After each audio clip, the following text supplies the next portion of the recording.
Hey everybody, Tony D and Little Joan here with a Screenwriter's Rant on the Unhealer, a new movie from Shout Studios. It's about a kid, he gets bullied by the locals, and he's got an eating disorder. And then one day, and Natasha Henstridge is in it. Wasn't she the hot chick from Species many years ago, 20 years ago? Looking pretty good. Anyway, she plays the mom, Lance Hendrickson, who I love. I love me some Lance Hendrickson. He's not in enough stuff. He's getting old. He's getting up there. He plays this like local healer, and he's using his abilities to heal people. But then there's this Native American guy who says, "Oh, you've stolen our gift." Somehow he stole it. I don't know. And he uses it to help people and make himself rich, I assume.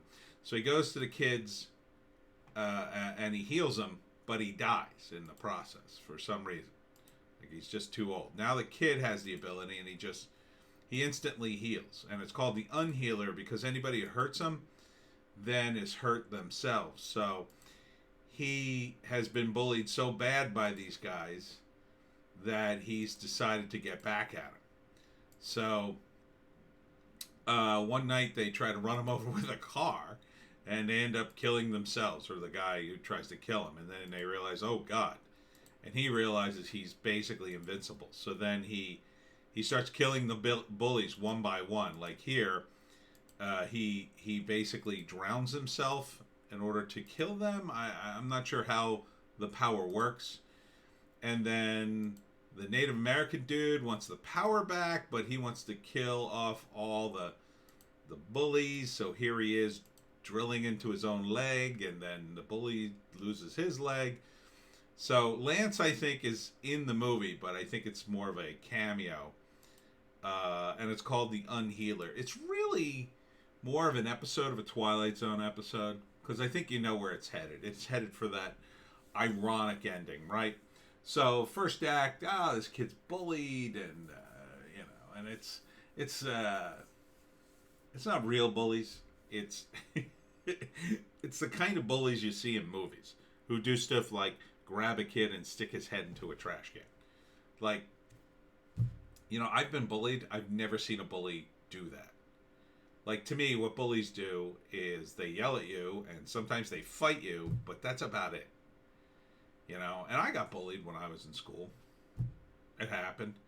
It was just straight up fights, and they were always kids bigger than you, or of a big enough size that they could take you. So it wasn't like, they would pick on a weak kid. And the part of the problem in Hollywood is when you cast even kids, they tend to be the same type. Muscular, handsome guys who, the kind of kids they would pick on in school would be really weak kids, and then these would be, strong kids. A lot of times they'd be heavyset kids, because heavyset kids, when they're young, they can, excuse me, pollen today, throw their weight around. So they're not real bullies, but we accept them for the movie bullies that they are, and they get bored really quick too in real life. They pick on a kid and they're almost instantly bored with them if they're successful. So anyhow, this kid in the first act, he's bullied. His mom's Natasha Henstridge, and then his mom, he's got a eating disorder, which is probably triggered by the bullying. So his mom runs into Lance Hendrickson and sees him heal somebody, and decides, hey, maybe I'll pay him to come over. At the same time, the local Indian guy's like, hey, you stole our great gift, and I don't know what happened there. And he's like, F off, I'm going to use it anyway. So then Lance Hendrickson goes to the house, heals the kid, but dies, and then the kid gets the power. It's probably how it works, right? It's a supernatural kind of movie. So then in the second act, it's about the kid realizing now he's cured. First, he just feels better. The next thing you know, he cuts himself. He realizes he heals. He's healed, and he's got kind of a superpower. And his mother tells him to keep it quiet, but of course he's a kid, so he doesn't quite do that. And the guys pick on him anyway, and he realizes, hey, wait a minute, these guys can't pick on me anymore. If they punch me, it's like punching themselves. So then that goes to his head, and in the second act, he starts using it against them, right? So he confronts a kid, lets him hit him, and he has to run away. And then that's not good enough, so they chase him down one night, and they accidentally run him over with a truck. They don't intend to kill him. They want to kind of bump him, but then they accidentally run him over. Well, you see the results in the trailer. Then, he realizes they're out to kill me. I'm going to kill them first. And he chokes himself to make a kid drown or whatever he does. I'm not quite sure how the power works there. I thought the guy had to initiate first, but he is basically indestructible. At the same time, the Indian shaman guy is trying to find this kid, get the power back, and the mother's saying get lost.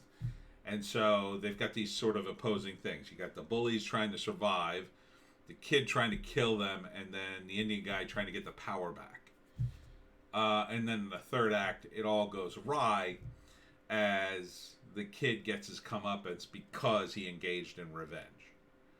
And that could be that he suffers all the terrible things that, the healer took away from other people and just suffers it all at once and dies. And, it just obliterates him. He just turns into a pile of dust, essentially. That would be a Twilight Zone episode or Outer Limits or something like that. Probably was. To me, this isn't a 2-hour movie. It would be that episode extended out to 90 minutes, and it's going to be not really strong enough to even make it that long.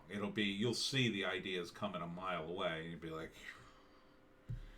let's get to it. How many kids is he going to torture and hurt and then kill? I mean, directed by Martin Guigui. Is that his name?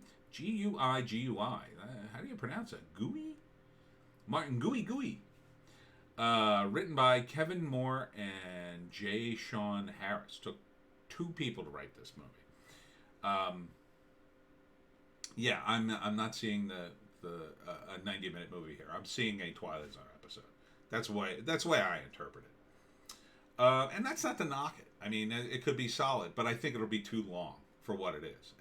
Drag Me to Hell was like that, and I always mention Drag Me to Hell because I'm still shocked to this day that Rotten Tomatoes dared let the score get above 95 or whatever it was. I think it peaked at 98 and then dropped down to 92 or something. And again, it wasn't a bad movie, and I love Sam Raimi, but it was it shouldn't have been a movie. It should have been a Twilight Zone, hour tops, in my opinion. Anyhow, that's it for me and Little Joan tonight. Please check out 2 exclusive videos on Bitchute and Rumble only, and we thank you for doing that. As always, the links are in the description if you'd like to support the channel. Please check out the books, especially the Pineys, books 1 through 6, comedy horror in South Jersey. And then you can criticize me for my stories. See how it works? And we'll see you tomorrow.